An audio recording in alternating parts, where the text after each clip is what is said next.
The Town Hall series organized by Center for Public Policy Research. CPPR is an independent public policy think tank based out in Kochi, in the Indian state of Kerala, and our engagement in public policy that began in 2004 has initiated open dialogues, policy changes, and institutional transformation in the areas of livelihood, education, urban reforms, health, governance, and law, among others. To know more about what we do, please do visit our website, www.cppr.in, and also follow our social media account in Facebook, Twitter, and LinkedIn.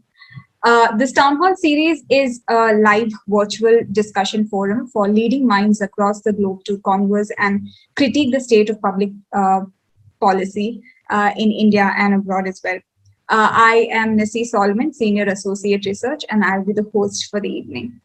Today, we have with us a seasoned researcher who has over 10 years of experience working on migration and labor policy issues. And it is with great pleasure I introduce Dr. Sumeeta Mokil.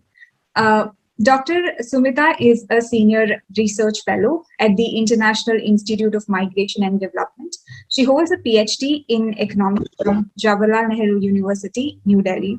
She completed her thesis on labor in globalized world in migration to the gold jewelry making industry in Kerala at the Center for Development Studies, Trivandrum. She has also got many publications, including a book on internal migration in India, which was published by SAGE. She's also been a part of the Kerala State Planning Board Committee to study internal migrants in Kerala.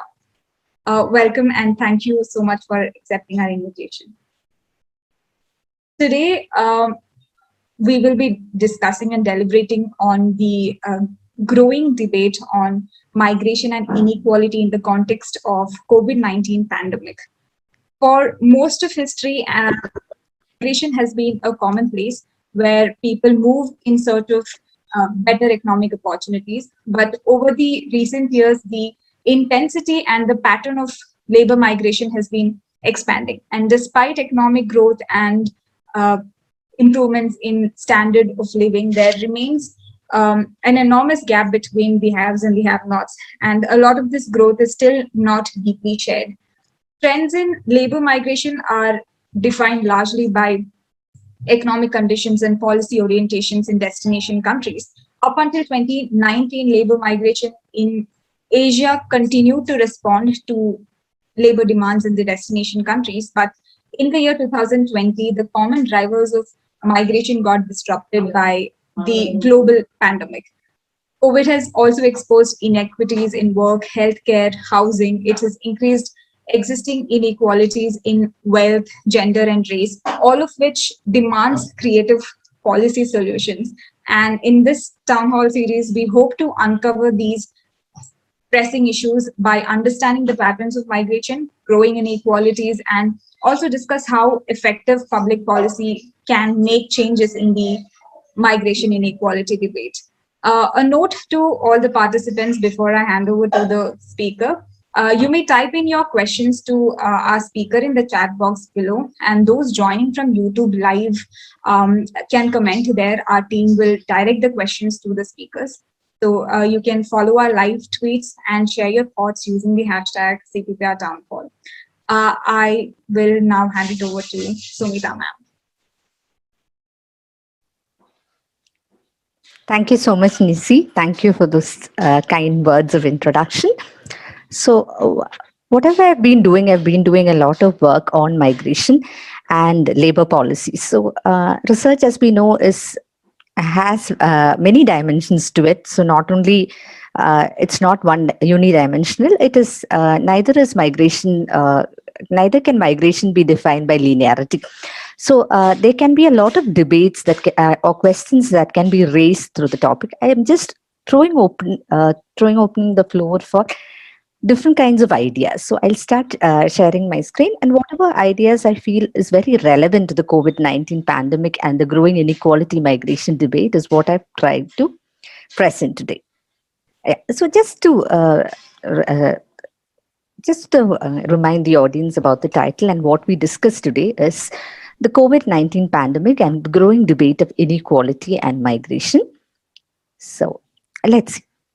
Now, migration, we know, is a very vastly discussed topic, and it actually gathers a lot of attention. So, why does mobility gather attention? So, if you see the history of migration or the history of mobility, we know that migration has remained a constant in history, and the number of international migrants have been increasing over the years. So, if you take data-wise analysis, say from 1990s, mid 1990s to 2015, 2020 period, there have been a large number of international migrants.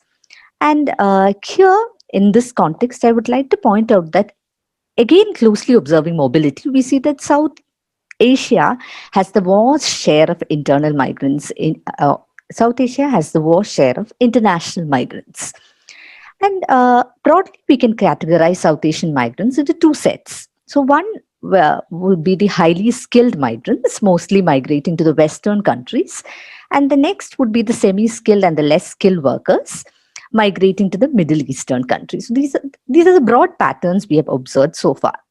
Now, in terms of origin of remittances to South Asia, the Middle East countries are the largest recipient of South Asian migrant workers, and therefore the amount of remittances originated from three countries. So basically, UAE, Saudi Arabia, and Qatar are estimated to account for more than 60% of the total remittance inflow to South Asia.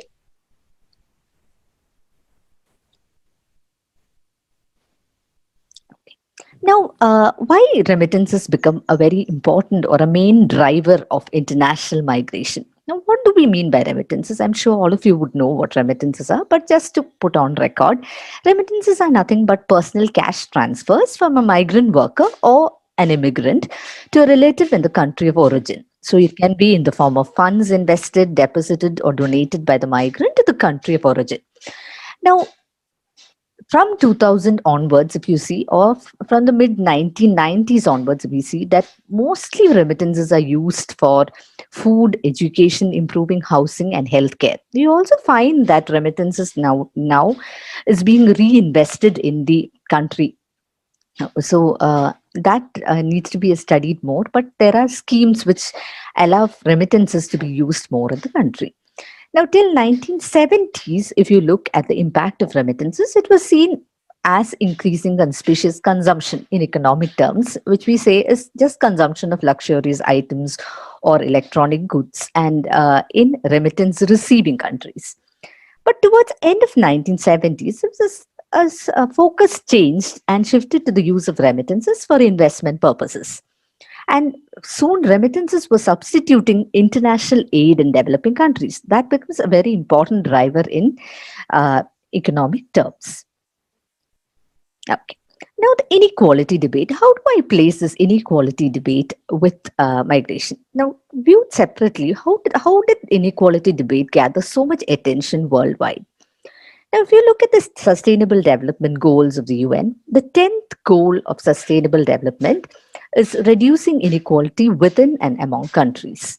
Now, this became very, and this after this goal was set, it received a lot of attention because the tremendous economic growth and the huge improvements in standards of living over the last several decades have not been able to narrow down the divide between the haves and have nots within and across nations.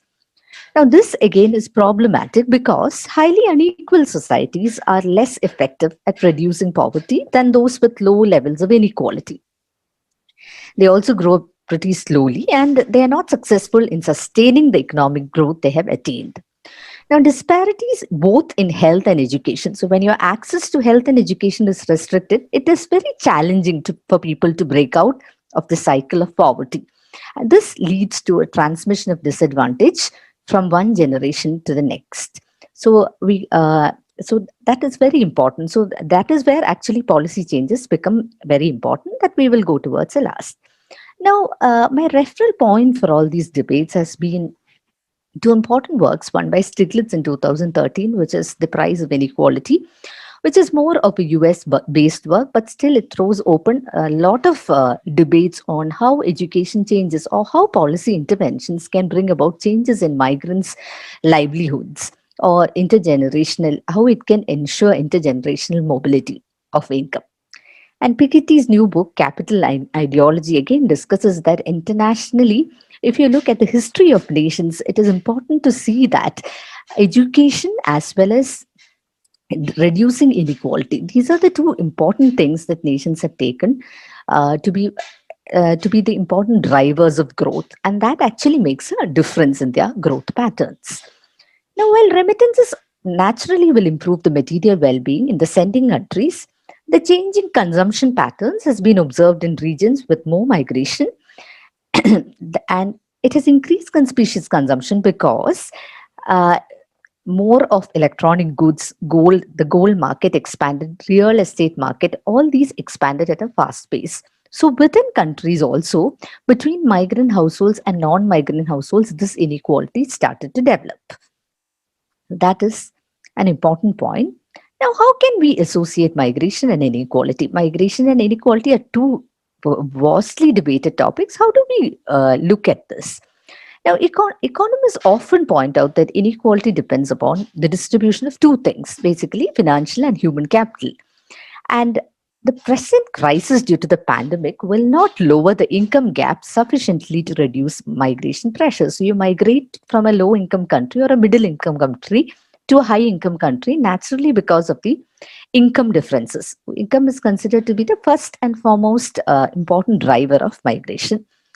Now, predictions are that the income inequality between low skilled and high skilled work is likely to widen in the near future.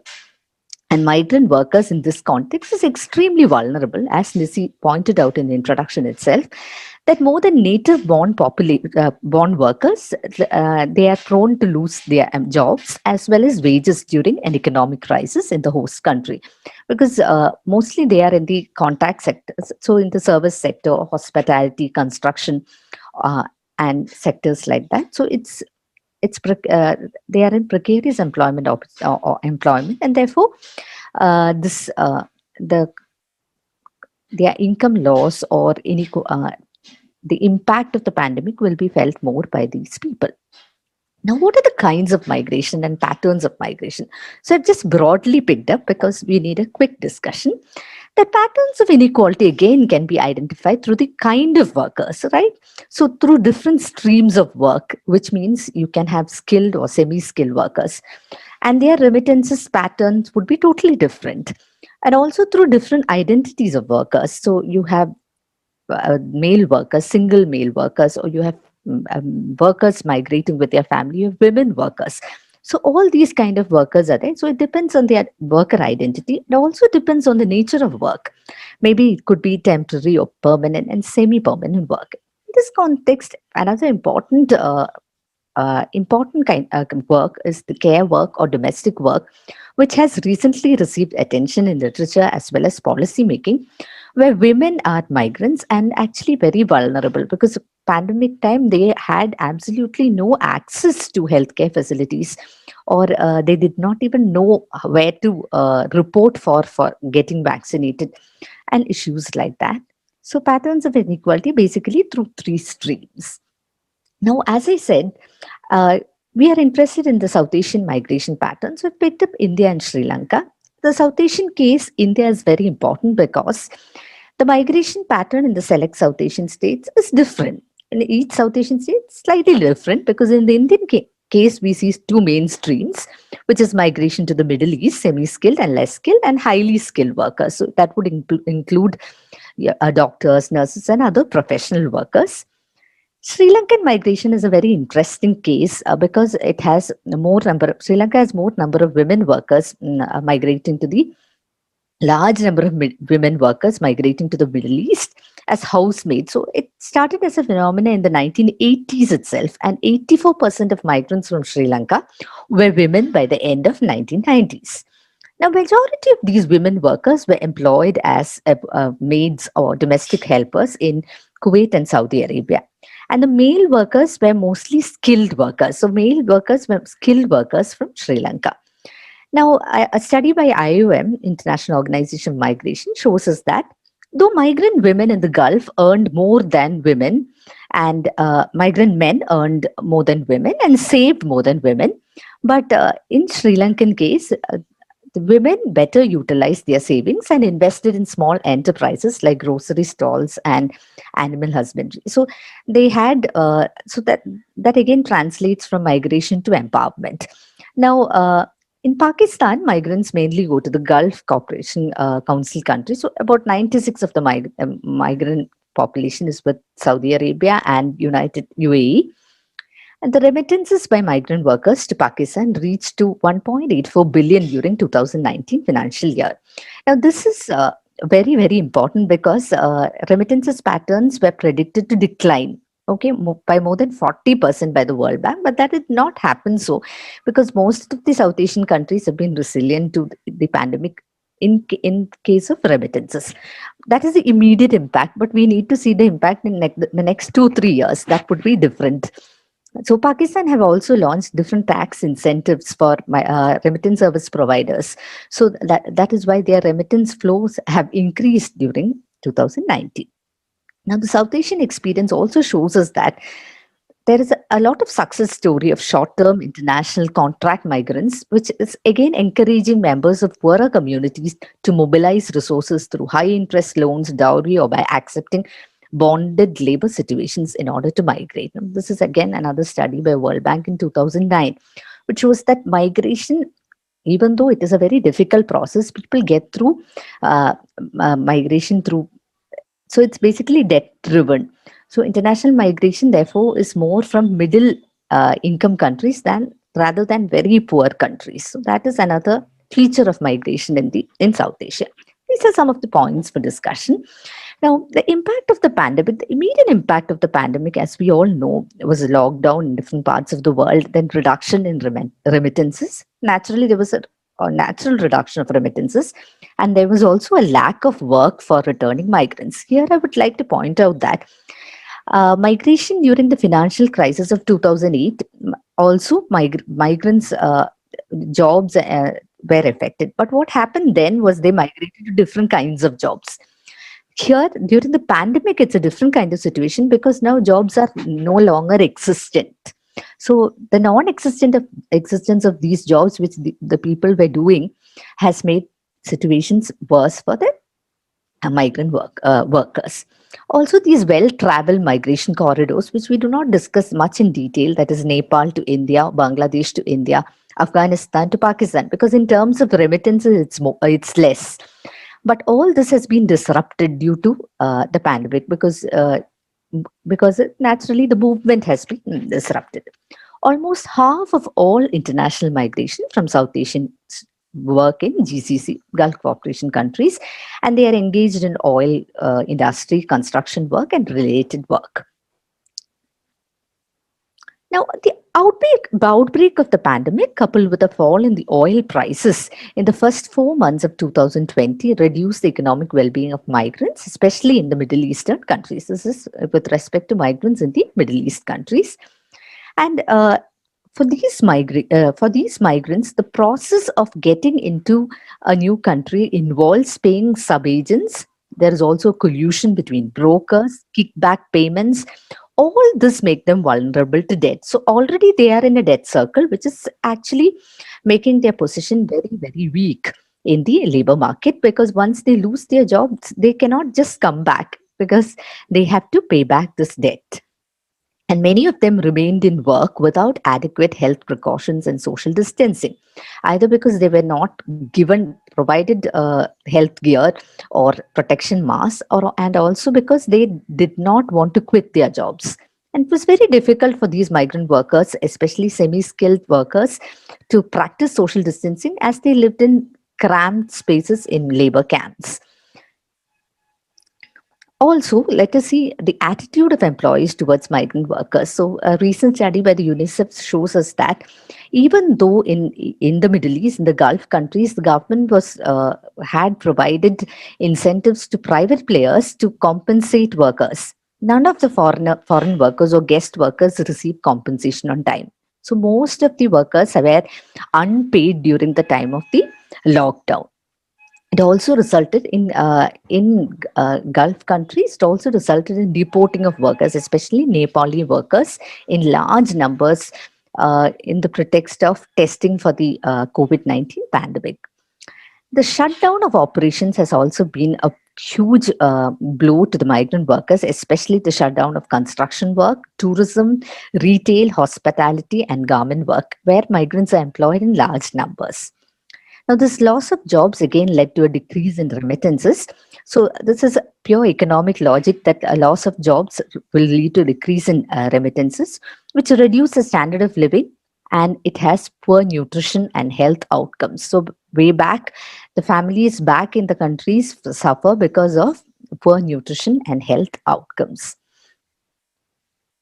Okay. Now, quickly looking migration from the gender lens, migrant women workers. The women workers are already in precarious and vulnerable jobs, mostly in care jobs and also in garment work as well as domestic work. Now, most of them were stranded with no access to basic health care, and they did not want to come back home because once they came back home, they were stuck in the community, unable to pay back their debt. So, migrant women workers uh, engaged in large number in the domestic work had a difficulty in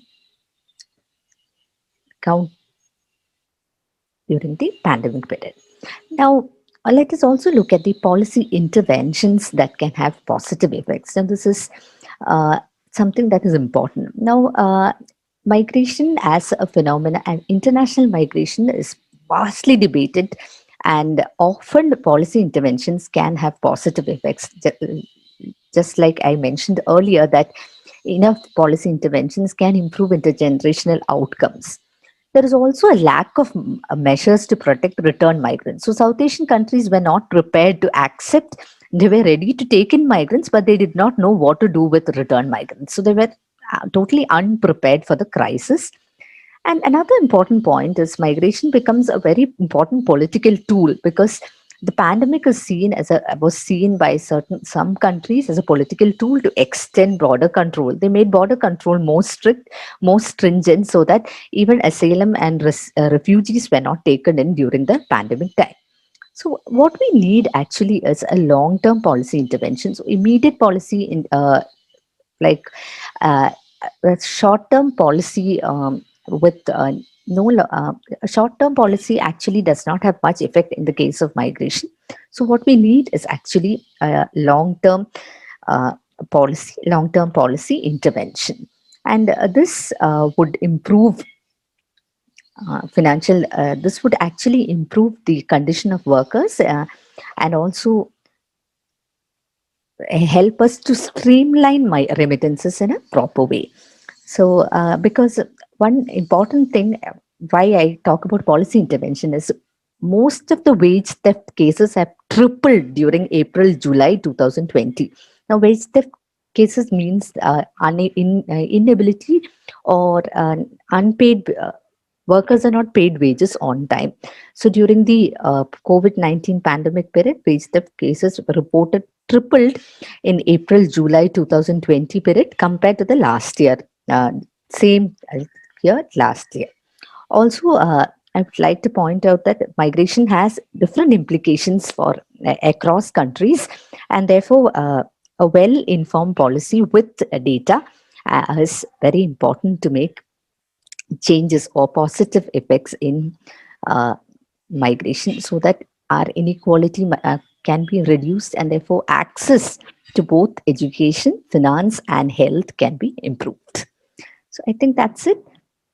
Just stop sharing and I'll take questions from the floor. Thank you so much, Dr. Sumeeta, for those interesting insights. So you mentioned about South Asian countries were more or less resilient in terms of remittances, and at the same time, they also faced job loss and deportation from the destination countries. Considering the fact that most migrants uh, were absorbed into contact intensive sector, the pandemic had obviously hit them really hard. But despite such, unfavorable circumstances, the data shows that the remittances to South Asia recorded a growth. I actually wanted to understand if you could elaborate on what were the factors that sort of explains this anomaly. Okay. One is that we have migrants, skilled workers also remitting. So obviously, the skilled remittances level is higher. The amount of remittances coming into South Asian countries, the in per se is higher. Higher amount comes in. Also, from the semi-skill point of view, most of the workers they never they switched. They they used their savings, so they actually exhausted their savings and they sent back money home. So there was not much of a drop in the remittances. So remittances was more or less maintained at a level that was in the pre-pandemic level, even though slightly it has declined. Also, there were incentives, especially South Asian countries like Bangladesh and Pakistan Pakistan had opened up Roshan accounts. So all these were incentives for migrants. So these are all tax incentives for migrant remittance service providers.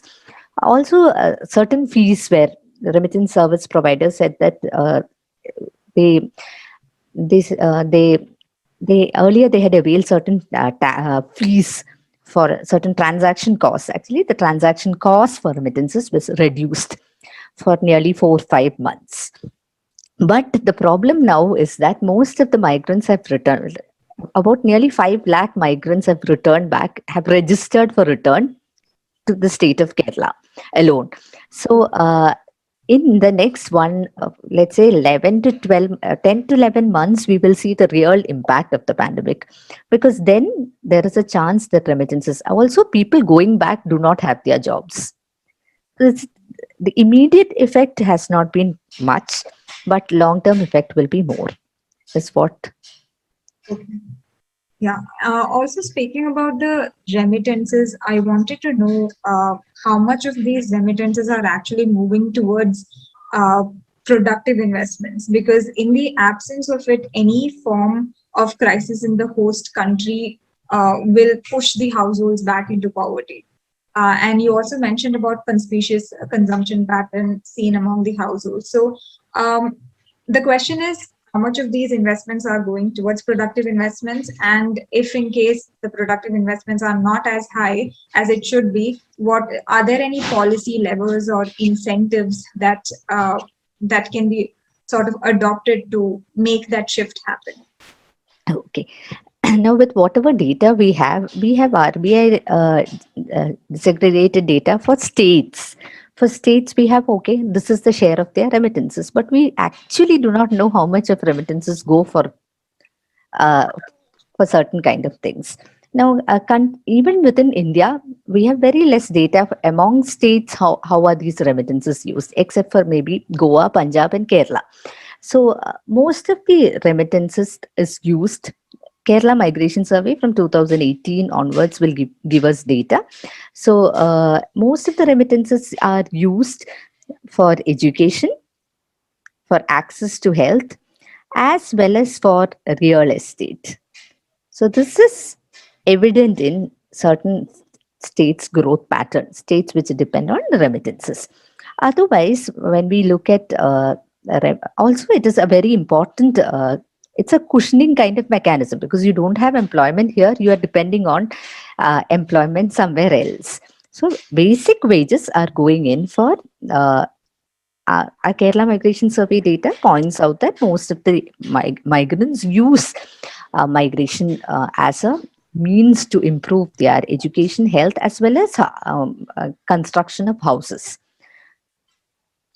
That is one part that's in the Kerala context. Internationally, if you look, most of the remittances studies have been done on Mexico. So Mexican condition also shows us that, unlike same thing, education, health, they go in for more investment in, or at least households use this amount more as education and health. Also, are there any international experience where a country has incentivized productive investments, in case there are any? Internationally, productive investments are let us take the case of India itself. Yeah, we never had a Pravasi Bharati Divas, but we have one, because that is again to attract international investment. How much of this is successful is actually shown, like we have data showing that migration remittances has crossed even FDI in India.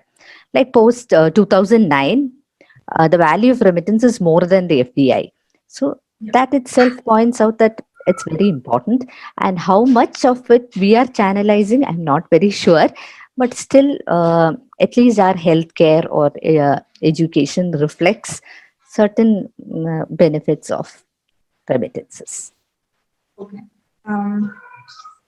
Also, for many decades, again coming back to remittances, remittances were largely routed through informal channels, and now with the emergence of formal, uh, money transfer platforms and remittance service providers, I wanted to also understand: are there any changes in the pattern of remittance sending and spending behavior? Okay, that's a very interesting question. I was also looking at this. So, what we see is that as per data sources, informal channels are still there, but formally, because of digital transactions and also remittance service providers have become very efficient. People are making use of their services. Secondly, looking at the volume of migration and the competitive markets that remittances offer for South Asian migrants, the transaction cost has reduced. It's like just 4.5% or something for South Asia. So once the the cost of remitting is very less, people would naturally prefer formal channels as it is safer. Now, so that is one side of it. The second side is still the informal channels operating the Hawala channel as well as remittances in the form of gold, which is hugely debated even now. So there you cannot access how much of remittances actually can be accounted for. The pattern of use of remittances, of course, has changed 70s onwards. When remittances initially started off, it was more for conspicuous consumption kind of thing. Once the markets opened up, I think the conspicuous consumption concept slowly died down. So mid 1990s onwards, we see a growing inequality both in India and China, but we also see a change in the remittance consumption pattern where more as you pointed out in the case of Kerala, more has been gone to healthcare, so affordable private healthcare in Kerala and states like that, which actually depend a lot on remittances. Western African countries, there has been a difference. So basically, remittances from Senegal. A lot of people migrate to Western Europe from Senegal. Now, what they do is that they use churches or religious groups to remit back their money. They don't. So that's kind of formalized informal channel. It's not a very formal channel, but still it's a very accountable channel. So that is how they. There are different patterns that we have to closely observe at all levels, I think. So this is a question that's put forth by Dr. Dhanuraj. Uh, the question is that globalization's fundamentals are rooted in global mobility of citizens. Have the state failed to negotiate and appraise the value of migration? Okay.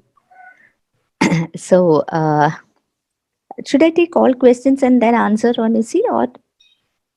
That's also fine. So I can put forth three questions. This Okay. is one.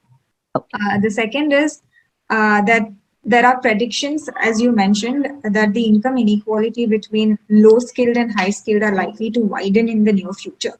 So, what are the policies that you think might produce greater equity? That's the second question. Third is that migration in general has been, mostly male centric, and in the last 2 decades, labor migration sort of has feminized. Has this trend sort of sustained? And what are the factors that are responsible for this transition? And what kind of jobs are they absorbed? This is third. And if there's any, I'll take it. Okay. Nisi, if it's okay, can I know who was asking these questions? So, Just being curious. yeah, two of them are from Dr. Dhanuraj. The other few are from me based on the PPT. Okay. Yeah. Oh, so, the first question, that globalization and the state failing migrants. Yes, globalization talks about free mobility of capital and goods, and it has never talked about free mobility of people. Now, once capital needed people, it was fair to admit people, but policies. It's not only that the state has failed in policy making of migrants. Obviously, the state has failed, but there are other stakeholders also in migration. So, unless and until we consider all of these together, they will be the migration debate will be flawed. State has a important role to play, and sometimes it shies away because it cannot provide for its own citizens. So it thinks, why would we provide for guest workers? So that is why I said we need a long term policy framework for migration, and that precisely is being done by IOM in a lot of work after a lot of debates. Now it's coming up with that. So mobility of people has never been easy. So that problem is there. The next one is a prediction that low skilled and yeah, so skill is very important when it comes to the labor market, and skill actually decides the kind of wages you pay. So neoclassical labor economics will tell us that marginal productivity actually determines your income. But to improve your skilled position, one thing we could do is that identify sectors which actually needs migrant workers, and also improve the kind of skills sets you can provide to people. So if there are semi-skilled workers who are going for who are looking for work in different other countries, we could always equip these workers with new skills. And actually, the state can step in at this point to train these workers, which would improve their position in the labor market and also give them more edge in the labor market, because they will have more bargaining power. The third question is migration has been male centric. That is a narrative that we have heard for a long time. But yes, because jobs are being more platform oriented and there's more gig work coming, it's very easy to ask women to do these kind of works. Also, the labor market itself is changing, right? So most of the women can do part time work or work from home options are there. So it's easier for women to access the labor market. And care work never ends. So women have always, the migrant women workers have always the opportunity where you have very low sets of labor conditions being provided to them, but they are being used in large numbers. So these, I think, this is a broad pattern, and naturally the world of work is going to change, especially in the skilled case. Again, work is going to change in large numbers. So that we will have to see once the data comes in. Otherwise, I think women are migrating more now. That's a positive sign. So, another question is, how does migration perpetuate inequality of access to health, access to finance, and education between and among the migrant and non-migrant population? Now, as soon as you migrate, migration is actually improving your household income, right? So once your household income is improved, you have better access to education, you have better access to quality healthcare, and you also have better access to finance. So if you see the growing number of private banks, or all these cater to mostly the NRI population. Also, among migrant households, within migrant house, among migrant households, it is very popular to and access healthcare, the best quality of healthcare, because they have it's easier for them to spend a lot of money on that. Whereas non-migrant households, it's difficult for access because you do not have that extra income to divert to certain resources. So that again will perpetuate inequality within migrant households now and non-migrant households in a region. Not only in the case of Kerala, but in the case of Bangladesh also. Certain areas where people migrate to the UK, there's been huge inequality among migrant and non-migrant households. So this is a question that's coming from Purvaja. She is a research fellow at CPPR. So migration is an issue that India has been pushing for in all its trade agreements, looking at it as a delivery of a service across border. While India's stance has been the same for many years now, it has not culminated in many agreements that facilitate this movement of people. What do you think can be done in the negotiations, and what kind of negotiations are needed to facilitate cross border supply of services?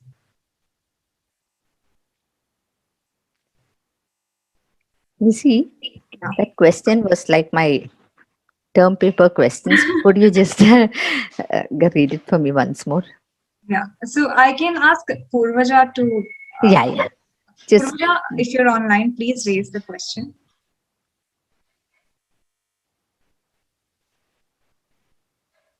Purvaja, are you here? Hi, Nissy, and hi, Dr. Sumeeta, and thank you so much for such an interesting presentation. Basically, I work on trade and services, and one of the four modes of the supply of services is cross-border movement of professionals, which is essentially migration, uh, short-term migration to deliver the service in the in the other country. So what I have seen is that India has been pushing for various trade agreements where important clauses are on movement of professionals across borders, but it has actually not culminated in anything. And as you know, global negotiations on these issues are contentious and they're stuck for such a long time. So, do you have any inputs on what India should look for in such agreements? One idea, possibly that I've been exploring, is also mutual recognition of degrees, mutual recognition agreements, as we call them. But is there anything else on those lines that you would like to suggest, or something you have come across? Um, Thank you. If you need more clarifications, I'll come back. Thank you. so thank you for that question. Interesting question, because I have not looked much into skilled workers basically. So I've worked more on semi-skilled, and but the skill sets these people have is an advantage they have in the labor market, is what I think. And negotiations where, as you said, recognition of degrees across the borders could be good. Also, we could have discussions and debates on when it comes to skilled workers. I think the debates and discussions are even less. So especially opportunities where certain skills can be used, like we know only about software and IT services, but there are certain other skill sets where actually certain countries need. So channelizing that would be an efficient policy tool. So if we need some kind of impact, that would be important to identify what kind of skills can be would be more useful for cross border movement of people, especially professionals. Yeah. Um, yeah. So this is a question from an anonymous sender. So the question is, do we have evidence or study on the social mobility caused by, migration and subsequent remittances? In the sense, how it sort of helped overcome class and other caste issues. Yeah, same is the case with gender as well. So, any evidence or study on that social mobility? Yeah, there are a lot of studies on social mobility, class, gender studies, especially most, not economic studies though, mostly anthropological studies, especially works of Gardner, and who looks into, as I mentioned, Bangladeshi migrant workers into the Middle East and into the UK, and how these garment workers negotiate their spaces and how they break the concepts of class and gender there. We also have work from the two geographers, and so that again looks at how Tamil community workers, plantation workers, actually migrate to Singapore and create a different kind of class and caste identity there. uh, a lot of work in the international context, how migrants break the stereotypes. Also, there is a lot of gender based work. We know that work, especially in the sweatshop culture, how people are employed in these supply chain value added industries, and how they break the stereotypes, how women empowerment has been made possible through migration, especially in the case of Sri Lanka, and also certain improvements observed in the case of Bangladesh. Other South Asian countries, we do not.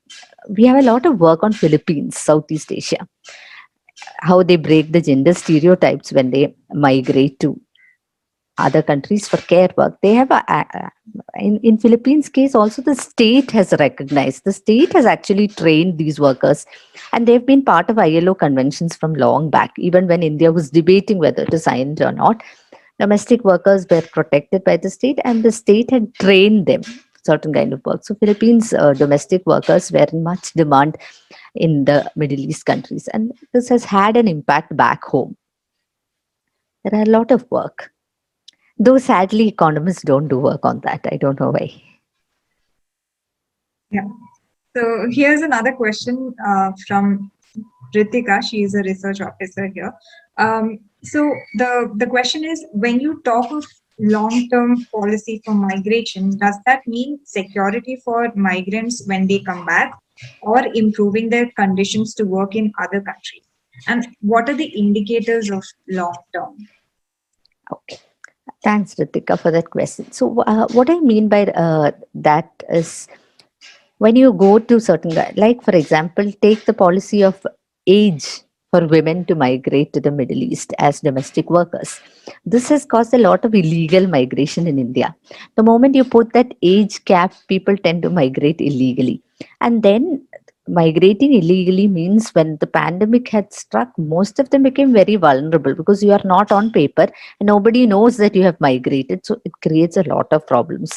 So long term policy making means first negotiating with the stakeholders in the industry and framing policies in the sense that it allows for greater mobility and also better working. And so it ensures that the sub agents, brokers, and double payments, kickback payments, all this cycle is kind of disrupted, and the flow of migrants becomes easier across the borders.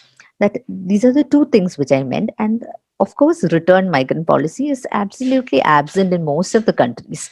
So especially when the pandemic struck, uh, most of the South Asian countries didn't even know what to do with their return migrants.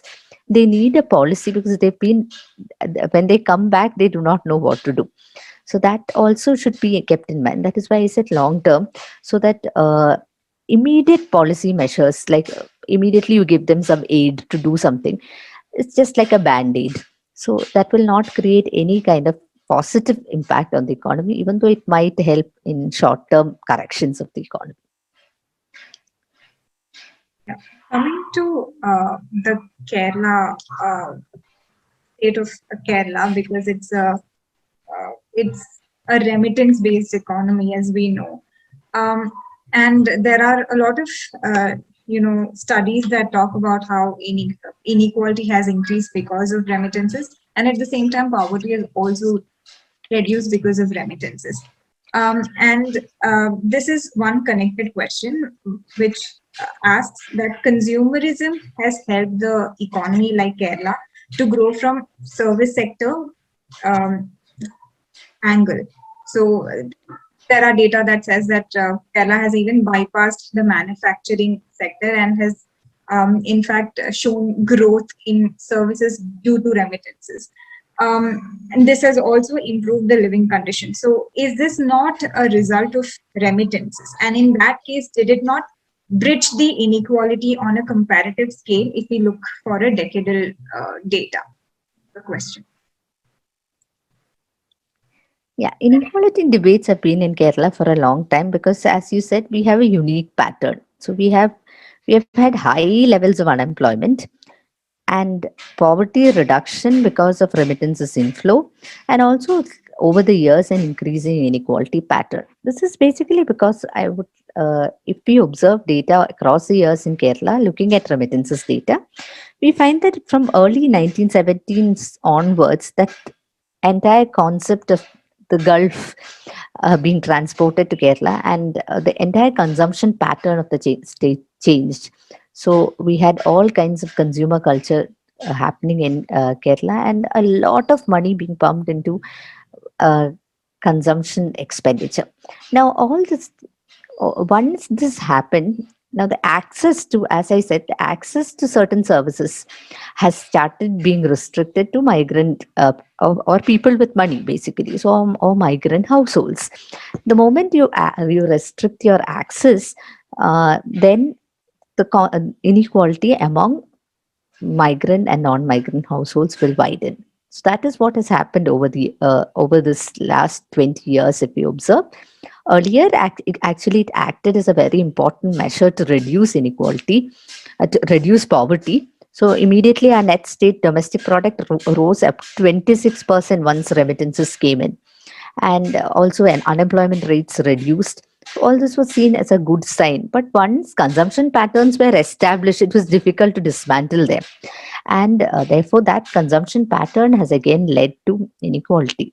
And all these kind of, it has social consequences also. So this, all these dowry related, gulf and the dowry related syndromes, also gulf and the kind of education. Now, that's a very tricky question in case of Kerala. How is education translated to empowerment, especially in the case of women? I don't think much has happened. Education has not translated to empowerment. So, again, that will create inequality, because again, from the gendered lens, we are faring at a very, very low level. So again, that will create gender inequality, wage inequality. So access, the moment you don't have access to certain things, inequality will widen. Okay. So we are almost nearing the end of the session. So I'll close with one last question. This is with regards to international debate on migration. So there is a growing consensus when it comes to my immigration policy. There is a lot of anti-immigration sentiments, and there is also consensus about limiting future flows of migrants. And many also support merit-based and point-based migration, where uh, admissions are limited to those who have high education and skill. Now, such policies may help them with growth, but it's also perpetuating inequality. So, my question is, one, what is your thought about such policy? And second, are there any credible evidence proving that migrants in a destination country negatively impacts the economies? Because that is the basis of most of such sentiments coming forth. So I wanted to know what does the global literature on migration is. Are there any such positive or negative impact on the destination country? Okay, Nissy. So David Card's work, one of the most important economists of the century. So he got Nobel Prize. Even before he getting the Nobel Prize, he was very famous among my people who studied migration. So what they did was that a study on same thing as you said. When people come in, do the native workers or do the home workers wages, is it getting depressed or not? They found out that nothing like that happens, because migrant workers take jobs, especially semi-skilled and less skilled workers, take jobs which are not taken up by native workers, which they are not willing to do. So most of them are engaged in such jobs, especially in the case of US, agriculture and cleaning, all such work.